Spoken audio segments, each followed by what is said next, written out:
ये कहानी उस लड़के की जो लेनिनग्राद की टूटी फूटी बिल्डिंग की 5वीं मंजिल पर एक कमरे में पला, जिसके पास ना अच्छा खाना था, ना पहनने को अच्छा कपड़ा, ना अपने लिए अलग वॉशरूम और ना कोई खास सुविधाएं। कभी दिन भर चूहों के पीछे दौड़ने वाला दुबला पतला एक बच्चा आगे चलकर दुनिया के सबसे ताकतवर इंसानों में गिना जाने लगा। ये कहानी मौजूदा दौर में विश्व के सबसे ताकतवर नेताओं में से एक व्लादिमीर पुतिन की है।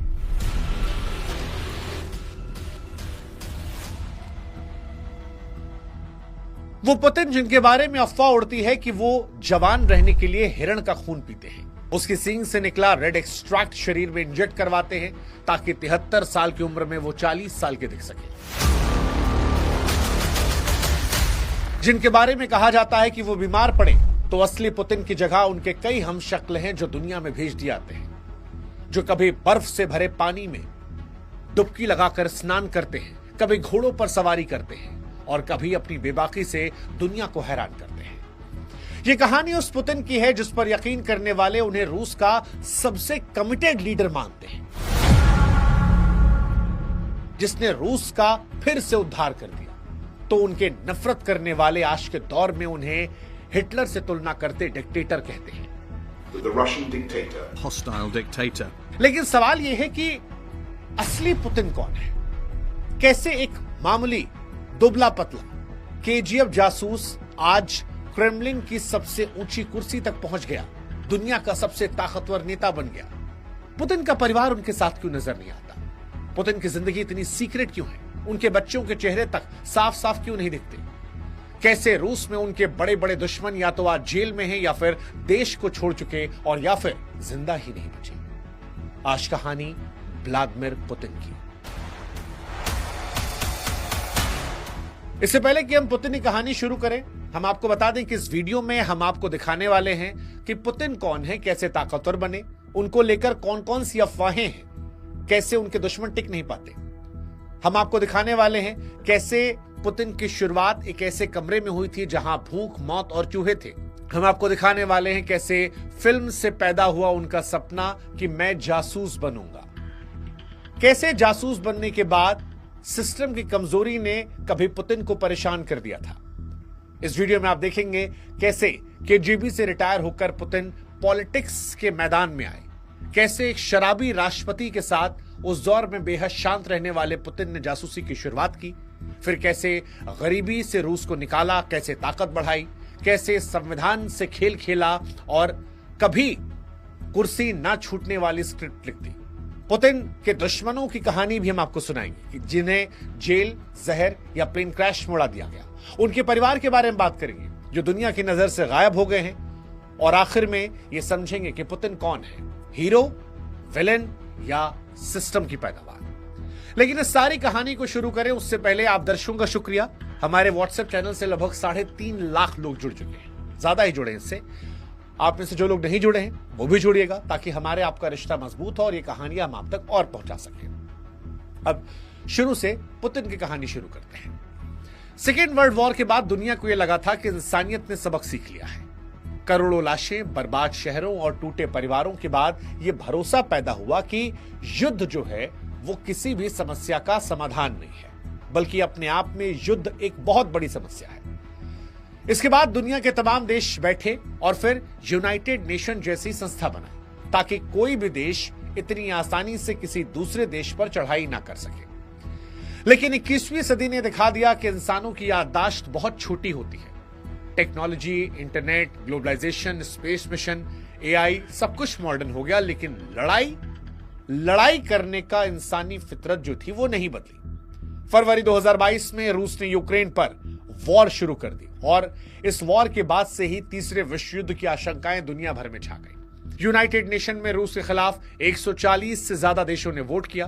अमेरिका, यूरोप ने सैंक्शंस लगाए, नेटो ने धमकियां दी, लेकिन पुतिन पीछे नहीं हटे। वो हमेशा मुस्कुराकर कहते रहे कि हम जो कर रहे हैं सुरक्षा के लिए कर रहे हैं। यूक्रेन के शहर आज भी जल रहे हैं, आज भी लोग शेल्टर होम में हैं, बॉर्डर पार कर रहे हैं और लाखों लोग परेशान बैठे हैं। लेकिन पुतिन क्रेमलिन की लंबी मेज पर बैठे जनरलों के साथ अपना अलग प्लान बना रहे हैं। अब दुनिया आज पुतिन को दो हिस्सों में देखती है। एक खबर कहता है कि पुतिन ही थे जिन्होंने सोवियत यूनियन के टूटने के बाद जो रूस बिखरा था उसे फिर से खड़ा किया। उन्होंने रूस की इकोनॉमी को मजबूत किया, उनकी सेना को मजबूत किया, रूस के लोगों को सशक्त किया।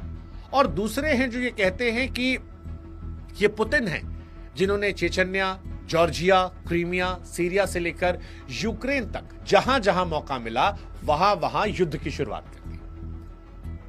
आरोप लगता है कि विपक्ष को कुचला और रूस को आज एक डिक्टेटरशिप की तरह बना दिया जहां पर अनंत काल तक वही राष्ट्रपति रहने वाले हैं। अब जो भी हो, इतना तय है कि अगर आज दुनिया में कोई एक इंसान जिसकी मर्जी से न्यूक्लियर मिसाइल लॉन्च हो सकती है तो उन नामों में सबसे ऊपर नाम व्लादिमीर पुतिन का आता है। और इसीलिए पुतिन को शुरू से समझना जरूरी है कि पुतिन कहां से यहां तक पहुंचे। तो पुतिन का जन्म जो है वो 7 अक्टूबर साल 1952 को सोवियत यूनियन के लेनिनग्राद शहर में हुआ था। इस शहर को आज हम सेंट पीटर्सबर्ग के नाम से जानते हैं। यही वो शहर है जिसे वर्ल्ड वॉर 2 के दौरान जर्मन सेना ने करीब 872 दिन तक घेर के रखा था। शहर पर इतनी भयानक बमबारी हुई, इतना जबरदस्त घिराव हुआ कि लाखों लोग बीमारी से मर गए। पुतिन के पिता व्लादिमीर सोवियत नेवी में थे और बाद में युद्ध के दौरान उन्होंने जमीन पर लड़ने वाली यूनिट में भी काम किया जहां वो बुरी तरह घायल हो गए। उनकी मां मारिया की बात करें तो वो फैक्ट्री में काम करती थी। दादा सोवियत लीडर व्लादिमीर लेनिन और जोसेफ स्टालिन के लिए शेफ के तौर पर काम कर चुके थे। यानी घर गरीब था लेकिन सिस्टम से जुड़ा हुआ घर था। पुतिन के पैदा होने से पहले ही परिवार ने अपने 2 बेटे खो दिए। बड़े भाई अल्बर्ट बचपन में ही गुजर गए और दूसरे भाई विक्टर का 1942 में भूख और बीमारी के चलते निधन हो जाता है। जब लेनिनग्राद जर्मन घेराबंदी को झेल रहा था तब पुतिन इतने छोटे थे कि उन्हें यह पता ही नहीं चला कि उनके भाई को दफनाया कहां गया। एक तरह से कहें तो पुतिन अपने माता पिता की आखिरी उम्मीद थे। यही वजह है कि उनके माता पिता ने पुतिन को जैसे तैसे बचाकर बड़ा किया, भले ही खुद कितनी भी मुश्किलों से गुजरना पड़ा। जंग के हालात के बाद लेनिनग्राद का हाल इतना बुरा था कि ज्यादातर लोग कम्युनल अपार्टमेंट में रहते थे, यानी एक फ्लैट में कई परिवार जिनका अपना छोटा सा कमरा, लेकिन किचन और बाथरूम सबके लिए कॉमन। पुतिन का परिवार भी 5वीं मंजिल पर एक कमरे में रहता था। जब नीचे से ऊपर तक सीढ़ियां चढ़ो और हर मंजिल पर किसी और की रसोई गंध आए, किसी और का झगड़ा सुनाई पड़े, किसी बच्चे के रोने की आवाज, तब समझ में आता था कि कम्युनल अपार्टमेंट में जिंदगी कैसी होती है। बाद में पुतिन ने कहा भी कि मैं एक आम परिवार से आता हूं, बहुत लंबा समय मैंने इसी तरीके से गुजारा है। उन दिनों लेनिनग्राद का इलाका गरीबी, गुंडों, चोरी और झगड़ों से भरा था। पुतिन अक्सर बताते हैं कि बचपन में उनका आधा दिन घर के बाहर दीवारों पर चढ़ने और दोस्तों के साथ भागदौड़ करने और सबसे ज्यादा तो चूहा भगाने में निकलता था। एक बार उन्होंने कहा कि जब वो एक मोटे और खतरनाक से चूहे को पकड़ने के लिए उसे घेरने लगे तो अचानक से वो चूहा उनकी तरफ झपट्टा मार दिया। उस दिन पुतिन कहते हैं कि पहली बार मुझे समझ में आया कि कोई भी प्राणी चाहे कितना कमजोर लगे, अगर आप उसे कोने में घेरोगे तो वो पलटकर वार करेगा। बहुत से लोग कहते हैं कि आज भी पुतिन इस रैट स्टोरी को याद रखते हैं, खासकर जब वो नेटो और पश्चिमी देशों के बारे में बात करते हैं। खैर, ये तो शुरुआत थी। पुतिन फिर स्कूल गए। स्कूल में पुतिन टॉपर टाइप बच्चे नहीं थे, हालांकि उनमें ऊर्जा बहुत थी। उनकी एक टीचर वेरा गुरेविच की माने तो पुतिन क्लास में शांत नहीं थे, लेकिन एक अजीब सा फोकस था।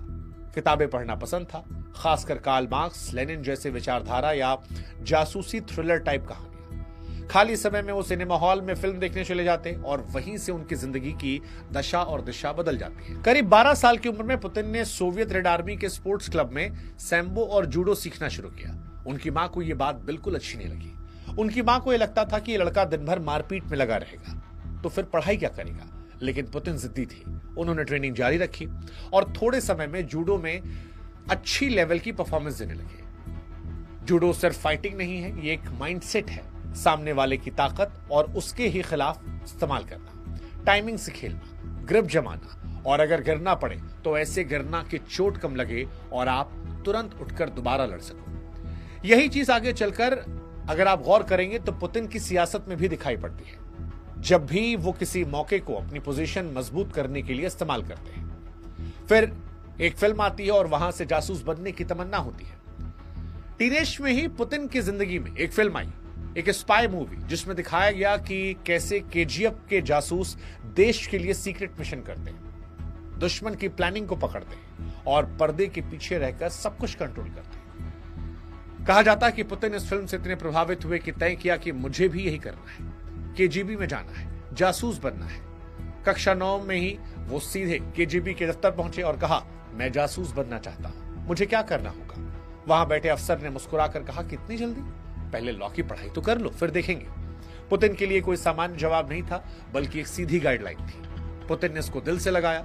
साल 1970 में लेनिनग्राद स्टेट यूनिवर्सिटी के लॉ डिपार्टमेंट में एडमिशन लिया। यहीं से बाकायदा योजना बनाकर रास्ता तय किया। पहले कानून की पढ़ाई की, फिर केजीबी और फिर जो भी किस्मत करवाती गई। साल 1975 में ग्रेजुएशन के बाद 23 साल के व्लादिमीर पुतिन को आखिरकार वही हासिल हुआ जिसका वो बचपन से सपना देख रहे थे, केजीबी में जाओ। उन्हें लेनिनग्राद की 401वीं केजीबी स्कूल में ट्रेनिंग के लिए भेजा गया, जहां उन्होंने काउंटर इंटेलिजेंस, विदेशी मिशन, गुप्त ऑपरेशन सब कुछ सीखना शुरू किया। शुरुआती साल उन्होंने अपने शहर लेनिनग्राद में बिताए, जहां उनका काम विदेशी डिप्लोमेट और काउंसलर ऑफिसर्स पर नजर रखना और इससे जुड़ी इंटेलिजेंस को इकट्ठा करना था। साल 1985 में पुतिन के करियर में बड़ा मोड़ आया। उन्हें ईस्ट जर्मनी के शहर ड्रेस्डेन में पोस्टिंग मिली। आधिकारिक तौर पर उनका रोल जर्मन ट्रांसलेटर जैसा बताया गया, लेकिन असल काम था केजीबी और ईस्ट जर्मन सीक्रेट पुलिस स्टासी के साथ मिलकर ऐसे लोगों पर नजर रखना जो सोवियत यूनियन के खिलाफ काम कर सकते थे। ये वो दौर था जब जर्मनी 2 हिस्सों में बटा हुआ था, ईस्ट जर्मनी सोवियत ब्लॉक के साथ और वेस्ट जर्मनी अमेरिका यूरोप के इन्फ्लुएंस में। ईस्ट के बहुत से लोग आजादी और बेहतर लाइफ के लिए वेस्ट की तरफ भागना चाहते थे, इसीलिए बर्लिन वॉल जैसी दीवार तक खड़ी कर दी गई थी। ड्रेस्डेन में बैठा पुतिन नेटो की प्लानिंग कर रहा था। जर्मन पॉलिटिक्स असंतुष्ट नेताओं की गतिविधियों पर रिपोर्ट बनाता था। धीरे धीरे उनके पास इतना कंट्रोल आ गया कि केजीबी के लोकल ऑफिस में किसको रिक्रूट करना है, किसका ट्रांसफर करना है, इस पर भी वो बात करने लगे। सब ठीक ठाक चल रहा था। तभी साल 1989 में पूरी दुनिया के सामने एक तस्वीर आई कि हजारों लोग बर्लिन की दीवार पर चढ़कर उसे तोड़ रहे हैं। वो दीवार सिर्फ कंक्रीट की दीवार नहीं थी, वो सोवियत कंट्रोल के खिलाफ खुले बगावत की शुरुआत थी। जब बर्लिन वॉल गिर रही थी उस समय पुतिन ड्रेस्डेन में केजीबी के ऑफिस में तैनात थे। भीड़ से बर्लिन तक सीमित नहीं थी, लहर पूरे ईस्ट जर्मनी में फैलने लगी। एक दिन गुस्साई भीड़ ड्रेस्डेन के केजीबी और स्टासी ऑफिस की तरफ बढ़ी। पुतिन ने खतरा भांपकर सोवियत मिलिट्री हेडक्वार्टर को फोन किया कि भीड़ ऑफिस की तरफ आ रही है, हम खतरे में हैं, फोर्स भेजिए। जवाब मिला, हम मॉस्को के आदेश के बिना कुछ नहीं कर सकते, यानी सामने भीड़ है, पीछे कोई बैकअप नहीं। इस वक्त पुतिन के पास 2 ऑप्शन था, पहला भाग जाओ, दूसरा डटे रहो। उन्होंने दूसरा चुना। वो अकेले बाहर निकले, भीड़ के सामने खड़े हुए और जोर से बोले, यहां सोवियत सैनिक हैं, हथियार है, अगर कोई अंदर घुसने की कोशिश करेगा तो फायरिंग होगी। उनके चेहरे का कॉन्फिडेंस देखकर भीड़ रुक गई। बहुत से लोग कहते हैं कि उस दिन पुतिन ने सिर्फ एक बिल्डिंग नहीं बचाई, बल्कि खुद को भी साबित कर दिया कि वो खतरे से भागने वाले नहीं है। लेकिन साथ ही उनके अंदर एक गहरा सवाल बैठ गया कि जब मैं जान पर खेलकर देश के लिए काम कर रहा था, तब मॉस्को ने मुझे आखिर अकेला क्यों छोड़ दिया। और यहीं से पुतिन का सोवियत सिस्टम से भरोसा हिलने लगा। उन्हें समझ आया कि ऊपर बैठे नेता जनता और अपने लोगों से कट चुके हैं। अफगानिस्तान में हार, बर्लिन वॉल का गिरना और अंत में सोवियत यूनियन का टूटना, ये सब मिलकर पुतिन के दिमाग में एक बात बैठा रहे थे कि सिस्टम कमजोर हो चुका है। दयालु दिखने वाले लेकिन कमजोर नेता देश को बिखेर देते हैं। और यहीं से केजीबी से रिटायर होकर वो पॉलिटिक्स में आए। साल 1990 में पुतिन केजीबी से लेफ्टिनेंट कर्नल के रैंक के साथ रिटायर हुए और वापस लेनिनग्राद लौट आए। अपनी पुरानी यूनिवर्सिटी लेनिनग्राद स्टेट यूनिवर्सिटी में एक्सटर्नल रिलेशन डिपार्टमेंट में काम शुरू कर दिया और यहीं पर उनकी मुलाकात हुई एंटोली सोबचाक से, जो बाद में लेनिनग्राद के पहले डेमोक्रेटली चुने गए मेयर बने। सोबचाक करिश्माई थे, पॉपुलर थे और वेस्ट से अच्छे रिश्ते रखने वाले नेता थे। उन्हें पुतिन की शांत, डिसिप्लिन और लो प्रोफाइल लेकिन काम करने वाली स्टाइल पसंद आई और उन्होंने पुतिन को अपना सलाहकार बना लिया। सोबचक के साथ काम करते हुए पुतिन को पहली बार ओपन पॉलिटिक्स का जायका मिला। वो शहर के विदेशी investment, international deal, business licence देखते थे। इस बीच उन पर कुछ करप्शन और मिसमैनेजमेंट के आरोप लगे, लेकिन केस आगे नहीं चला। साल 1994 तक उनके काम से खुश होकर उन्हें सेंट पीटर्सबर्ग के डिप्टी मेयर बना दिया गया। ये पुतिन की पॉलिटिक्स में पहली मजबूत एंट्री थी, लेकिन किस्मत हमेशा एक लाइन पर नहीं चलती। साल 1996 में शहर का चुनाव हुआ, सोबचक हार गए और उसके साथ ही पुतिन की भी कुर्सी चली गई। अब सवाल था कि यहां से आगे क्या, क्योंकि पुतिन का केजीबी का करियर खत्म हो गया था। सेंट पीटर्सबर्ग की पॉलिटिक्स हाथ से निकल गई थी। यहां से पुतिन ने वो कदम उठाया जिसने आगे की पूरी कहानी बदल दी। वो मॉस्को शिफ्ट हो गए। मॉस्को में पुतिन की मुलाकात वैलेंटिन युमाशेव से हुई, जो उस समय रूस के राष्ट्रपति बोरिस येल्सिन के दामाद और करीबी थे। हम आपको बता दें कि वो शराब के शौकीन, अनियमित और कई करप्शन स्कैंडल से घिरे हुए राष्ट्रपति थे। टीवी पर कई बार उनके डगमगाते कदम, नशे में दिए गए भाषण और अजीबोगरीब हरकतें दुनिया भर में मजाक का विषय बनी थी। देश की इकॉनमी भी लगभग बर्बाद हो चुकी थी।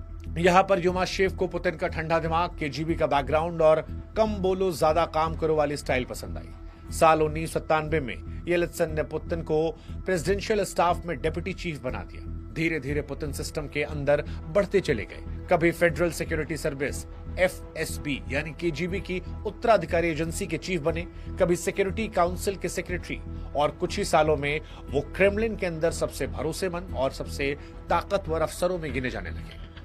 KGB का अनुभव उन्हें पावर का असली सिस्टम समझने की मदद कर रहा था। उन्हें पता था कि कौन सा फोन किसके पास जाता है, कौन सा दस्तावेज किस टेबल पर होता है, किस मंत्री की कमजोरी कहां है। येल्त्सिन शराब और स्कैंडल में उलझे थे तो रोजमर्रा का बहुत सारा काम पुतिन जैसे अफसरों पर आ गया और धीरे धीरे येल्त्सिन का भरोसा पुतिन पर बढ़ता चला गया। 9 अगस्त साल 1999 को अचानक बोरिस येल्त्सिन ने पुतिन को रूस का एक्टिंग प्राइम मिनिस्टर बना दिया। उस समय रूस में चेचन्या के इस्लामिक फाइटर्स ने बम ब्लास्ट और आतंकी हमलों के जरिए दहशत फैला रखी थी। अपार्टमेंट ब्लास्ट में सैकड़ों लोग मारे गए, हजारों घायल हुए। गुस्से से भरे रूस को एक सख्त जवाब चाहिए था और पुतिन ने वही दिया। उन्होंने चेचन्या को फुल स्केल वॉर का आदेश दिया, जिसे सेकेंड चेचन्या वॉर कहा गया। हजारों लोग इसमें मारे गए और शहर के शहर तबाह हो गए। लेकिन रूस के टीवी चैनलों पर बार बार एक ही बात दिखाई गई कि हमने 300 निर्दोष नागरिकों का बदला ले लिया। इस वॉर ने पुतिन की इमेज को रातों रात दुनिया के सामने बदल दिया। अब वो एक सख्त बदला लेने वाला, आतंकियों को खोज खोज कर मारने वाला लीडर बन चुका था। पुतिन का एक मशहूर डायलॉग है कि हम आतंकवादियों को बाथरूम तक में घुसकर मारेंगे। चेचन्या की तबाही ने रूस के अंदर पुतिन को हीरो बना दिया। भले ही दुनिया के बहुत सारे हिस्सों में से ह्यूमन राइट वायलेशन के तौर पर देखा गया, लेकिन पुतिन रूस में हीरो बन चुके थे। दिसंबर 1999 में येल्त्सिन ने अचानक टीवी पर आकर कहा कि मैं इस्तीफा दे रहा हूं और मेरी जगह पुतिन एक्टिंग राष्ट्रपति होंगे। 31 दिसंबर साल 1999 की यह तारीख रूस के इतिहास में टर्निंग पॉइंट बन गई। मार्च 2000 में चुनाव हुए और पुतिन पहली बार आधिकारिक तौर पर रूस के राष्ट्रपति बन गए। जब पुतिन ने पहली बार 2000 में राष्ट्रपति पद संभाला तो रूस की हालत खराब थी। सोवियत यूनियन के टूटने के बाद की अराजकता, माफिया, अचानक अमीर बने कारोबारी, करप्शन, सब मिलकर देश को खोखला कर रहे थे। इसके बाद पुतिन ने 2 काम किए। पहला, ओलिगार्क्स पर लगाम लगाया। दूसरा, स्टेट को फिर से ताकतवर बनाया। उस दौर में तेल और गैस की इंटरनेशनल कीमतें तेजी से बढ़ी। रूस की इकॉनमी जो ऑयल और गैस पर निर्भर थी, अचानक फलने फूलने लगी। साल 2000 से लेकर 2008 के बीच में रूस इकॉनमी में औसतन 7 तक की ग्रोथ देखी गई। लोगों की इनकम बढ़ी, गरीबी काफी हद तक कम हो गई। पुतिन ने इस बूम को अपने फेवर में इस्तेमाल किया। पेंशन बढ़ी, सरकारी कर्मचारियों की सैलरी बढ़ी, फौज जो थी वो मॉडर्न होने लगी, शहरों में मॉडर्न इंफ्रास्ट्रक्चर बने। आम रूसी को लगा कि यह आदमी कितना भी सख्त हो, लेकिन यह हमारे लिए काम कर रहा है। और यही वजह है कि 2004 में जब चुनाव हुए तो पुतिन और भी ज्यादा वोटों से जीते। लेकिन पुतिन का मॉडल सिर्फ इकॉनमी पर आधारित नहीं था, वो पावर पर भी था। उन्होंने मीडिया पर कंट्रोल बढ़ाया। बड़े टीवी चैनल धीरे धीरे क्रेमलिन के करीबियों के हाथों में चले गए। जो ओलिगार्क पुतिन से भिड़े, जैसे कि मिखाइल, वो फ्रॉड और टैक्स चोरी केस में सालों के लिए जेल में भेज दिए गए। उनकी कंपनियां तोड़कर सरकारी कंपनियों को दे दी गई। कुल मिलाकर मैसेज साफ था, पैसा जितना मर्जी उतना कमाओ, लेकिन अब पुतिन के खिलाफ सियासत पे मत जाओ। इसके बाद पुतिन ने संविधान से भी खेल खेला और ऐसी स्क्रिप्ट लिखी जिसमें कुर्सी कभी नहीं छूटने वाली थी। रूस के संविधान के मुताबिक कोई भी व्यक्ति लगातार 2 बार से ज्यादा कार्यकाल तक राष्ट्रपति नहीं रह सकता। पुतिन साल 2000 और 2004 2 बार राष्ट्रपति बनकर उस लिमिट को पूरा कर चुके थे। अब 2008 आ रहा था। लोगों को लगा कि अब तो जाना पड़ेगा, लेकिन पुतिन ने KGB स्टाइल का एक मास्टर स्ट्रोक खेला। उन्होंने खुद चुनाव नहीं लड़ा, अपने करीबी दिमित्री मेदवेदेव को राष्ट्रपति पद का उम्मीदवार बना दिया और खुद प्राइम मिनिस्टर बन गए। अब बाहर से देखिए तो सब कुछ नियमों के मुताबिक। राष्ट्रपति दिमित्री, प्रधानमंत्री पुतिन, लेकिन असली पावर किसके पास थी, ये रूस में रहने वाला बच्चा समझता था। इसी बीच साल 2012 में एक और बड़ा काम किया। संविधान ने बदलाव करके राष्ट्रपति का कार्यकाल 4 साल से बढ़ाकर 6 साल करवा दिया गया। 2012 में एक बार फिर पुतिन राष्ट्रपति बने और इस बार 6 साल के लिए। 2018 में चौथी बार चुनाव जीता और 2020 में फिर एक महत्वपूर्ण कदम उठाया जिससे संविधान में ऐसे बदलाव करवाए गए कि पिछले कार्यकाल रीसेट हो गए, यानी अब वो 2036 तक के लिए राष्ट्रपति चुनाव लड़ सकते हैं। 2024 का चुनाव इन्होंने जीता था, लेकिन उस दौर में भी पश्चिमी देशों और इंडिपेंडेंट ऑब्जर्वर्स ने इस चुनाव को फ्री फेयर मानने से इनकार कर दिया था और पुतिन पर धांधली के आरोप लगाए थे। लेकिन रूस के अंदर सिस्टम ऐसा है कि रिजल्ट वही रहता है जो क्रेमलिन चाहता है। अब सवाल है कि पुतिन के जब इतने दुश्मन हैं तो दुश्मनों को क्या होता है? तो रूस में पुतिन के खिलाफ बोलना कितना खतरनाक हो सकता है, ये कई उदाहरणों से दिखता है। मशहूर जर्नलिस्ट एना, जिन्होंने चेचन्या में रूसी सेना द्वारा किए जा रहे ह्यूमन राइट वायलेशन पर रिपोर्टिंग की, 7 अक्टूबर 2006 यानी पुतिन के जन्मदिन के दिन अपने अपार्टमेंट के बाहर उनकी लाश मिली, गोली मारकर हत्या की गई थी। कई लोग इसे साफ मैसेज मानते हैं कि जो ज्यादा सवाल पूछेगा उसका यही हाल होगा। इसी तरह कई विपक्षी नेता और व्यवसायी, कोई लंदन में जहर से मरा, कोई अचानक बीमार पड़ गया, कोई जहर के शक के साथ यूरोप भागा, कई जेल में बंद है। आलोचक कहते हैं कि रूस में सिस्टम ऐसा बना दिया गया है कि खुलेआम पुतिन के खिलाफ खड़ा होना लगभग खुदकुशी के बराबर है। 2023 में वैगनर ग्रुप के चीफ येवगेनी ने खुलेआम रूस के मिलिट्री लीडर्स पर हमला बोला, मॉस्को की तरफ कूच कर दिया। इसे इम्यूनिटी कहा गया था। कुछ घंटों तक ऐसा लगा कि पुतिन का सबसे बड़ा मिलिट्री पार्टनर उनके खिलाफ हो गया है। बाद में समझौता हुआ, वो पीछे हट गए। कुछ हफ्ते शांत माहौल रहा और फिर एक खबर आई कि प्रिगोजिन का प्राइवेट जेट क्रैश हो गया, सबकी मौत हो गई। दुनिया भर में एक ही सवाल गूंजा कि क्या यह हादसा था या मैसेज? क्रेमलिन ने साफ तौर पर कोई जिम्मेदारी नहीं ली, लेकिन लोगों की सोच पर कोई कंट्रोल नहीं था और लोग वही सोच रहे थे जो इस वक्त आप अपने जहन में सोच रहे हैं। सवाल है पुतिन के परिवार का, क्योंकि ये वो हिस्सा है जो पुतिन की कहानी को सबसे रहस्यमय बनाता है, उनका परिवार। 1980 के दशक में केजीबी में काम करते समय पुतिन की मुलाकात एक एयर होस्टेस ल्यूडमिला से हुई थी। दोनों की शादी साल 1983 में हुई। 1985 में बड़ी बेटी मारिया और 1986 में उनकी छोटी बेटी कैटरीना हुई। पुतिन जर्मनी में पोस्टिंग पर थे तो परिवार वहीं साथ था। दोनों बेटियां बाद में रूस लौटी, लेकिन पुतिन ने जानबूझकर उनकी पहचान, पढ़ाई, शादी सबको पब्लिक से दूर रखा। उन्होंने खुद इंटरव्यू में बस इतना कहा कि मेरी दोनों बेटियों की पढ़ाई रूस में हुई है, वो मॉस्को में रहती हैं और आम जिंदगी जीती हैं। कुछ रिपोर्ट्स बताती हैं कि मारिया ने मेडिसिन की पढ़ाई की और मेडिकल रिसर्च व बिजनेस से जुड़ी है, जबकि Katrina rock and roll dancer रह चुकी हैं और बाद में यूनिवर्सिटी व बिजनेस सर्कल्स जुड़ी। लेकिन ये अधिकतर मीडिया की खोज है। पुतिन ने कभी भी औपचारिक रूप से पब्लिक नहीं किया। वजह वही कि जितना कम दिखो उतना कम टारगेट बनोगे। पति पत्नी के रिश्ते की बात की जाए तो पुतिन और ल्यूडमिला के बीच दूरी बढ़ती गई। पुतिन की ऑफिशियल बायोग्राफी पर काम करने वाली नताल्या ने यह बताया था कि ल्यूडमिला को लगता था कि पुतिन उनसे प्यार नहीं करते, उनके पास परिवार के लिए समय नहीं है। पहले कार्यकाल में वो विदेश दौरों पर साथ दिखती थी, लेकिन फिर धीरे धीरे वो गायब हो गई और 2013 में दोनों ने सार्वजनिक तौर पर अलग होने की घोषणा की। 2014 में तलाक की पुष्टि भी हो गई। इसके बाद से पुतिन की जिंदगी और रहस्यमय हो गई। एक तरफ अफवाहें कि ओलंपिक जिम्नास्ट एलिना के साथ रिश्ते, सीक्रेट बच्चे खबरें, पेरिस में पढ़ती उनकी नाजायज बेटी की कहानियां। कई रिपोर्ट में कहा गया कि पुतिन के और भी बच्चे हैं, लेकिन क्रेमलिन ने कभी कंफर्म नहीं किया। कुल मिलाकर दुनिया का सबसे ताकतवर आदमी अपनी निजी जिंदगी को लगभग दुनिया से गायब रखता है। ना पत्नी का पब्लिक रोल, ना बच्चों की साफ तस्वीरें और ना पारिवारिक चेहरा। इसीलिए जब आज पुतिन किसी विदेशी दौरे पर आते हैं, जैसे भारत की यात्रा, तो उनके साथ दर्जनों मंत्री, जनरल, बिजनेसमैन होते हैं, लेकिन परिवार का कोई सदस्य नहीं दिखता। यह भी एक तरह का मैसेज है कि मैं अकेला हूं, सिस्टम ही मेरा परिवार है। हालांकि पुतिन को लेकर अफवाहें भी बहुत ज्यादा हैं, और ये वो अफवाहें हैं जिनमें लोगों की उत्सुकता बहुत ज्यादा है। इतनी बातें पुतिन के बारे में क्यों उड़ती, ये भी अपने आप में एक खास कहानी है।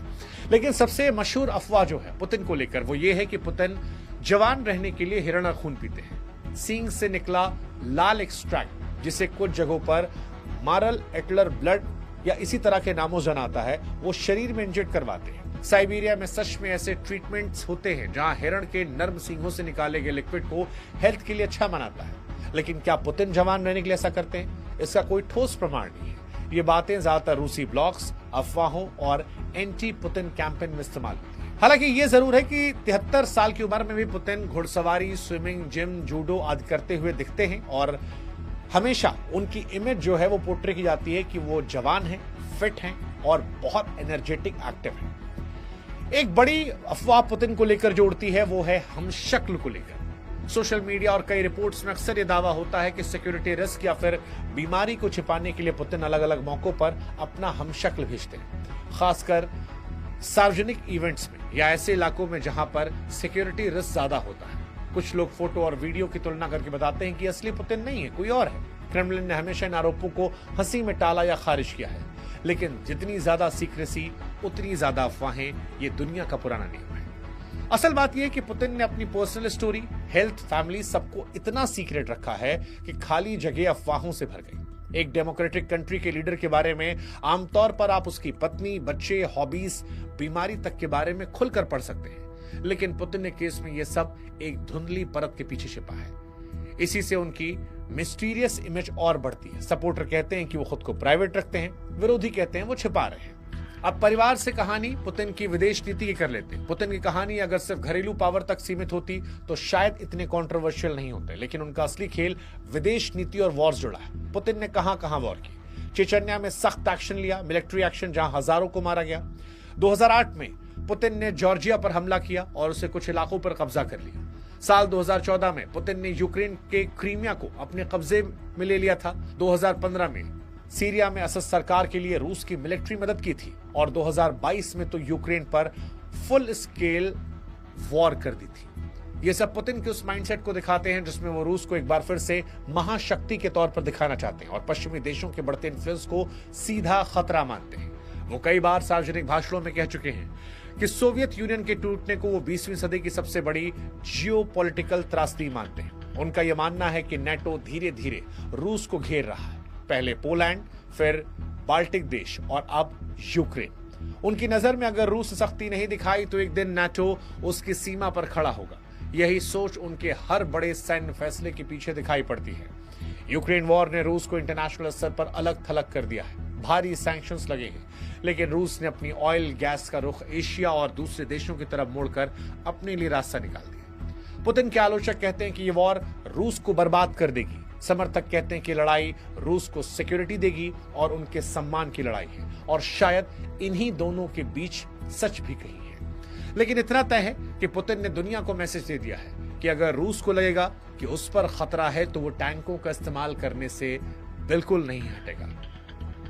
अंत में सवाल ये उठता है, पुतिन कौन है? हीरो है, विलन है या सिस्टम की पैदावार? वापस ये सवाल बड़ा महत्वपूर्ण है। क्यों उन पर इतनी अफवाहें हैं और कैसे उनके दुश्मन टिक नहीं पाते? अगर कहानी को आपने शुरू से सुना होगा ध्यान से, तो आप ये समझ पाएंगे कि 2-3 चीजें दिखती हैं। पहला, कठोर बचपन और युद्ध की छाया। भूख, गरीबी, 2 भाइयों की मौत और युद्ध से तबाह शहर ने पुतिन को बचपन से ही सख्त बनाया। दूसरा, केजीबी ट्रेनिंग, सीक्रेसी, कंट्रोल, लोगों की कमजोरियां पकड़ना, सिस्टम को अंदर समझना, ये सब कुछ उन्हें केजीबी से मिला। सही समय, सही जगह। सोबचक के साथ सेंट पीटर्सबर्ग की पॉलिटिक्स, फिर येल्सिन के साथ क्रेमलिन की तरफ उछाल, ये सब पॉलिटिकल किस्मत और पुतिन की प्लानिंग का कॉम्बिनेशन था। सख्त इमेज और पावर का बैलेंस। चेचन्या से लेकर यूक्रेन तक पुतिन ने दिखाया कि अगर वो फैसला लें तो दुनिया की नाराजगी की परवाह नहीं करते, लेकिन अपने देश के लोगों को वो ताकत का सपना बेचते रहते हैं कि रूस फिर से महान बनेगा। अफवाहें उनको लेकर इसलिए उड़ती हैं क्योंकि जानकारियां कम है, सीक्रेसी ज्यादा है, परिवार दूर है, हेल्थ पर कोई अपडेट नहीं है, प्राइवेट लाइफ पर्दा है।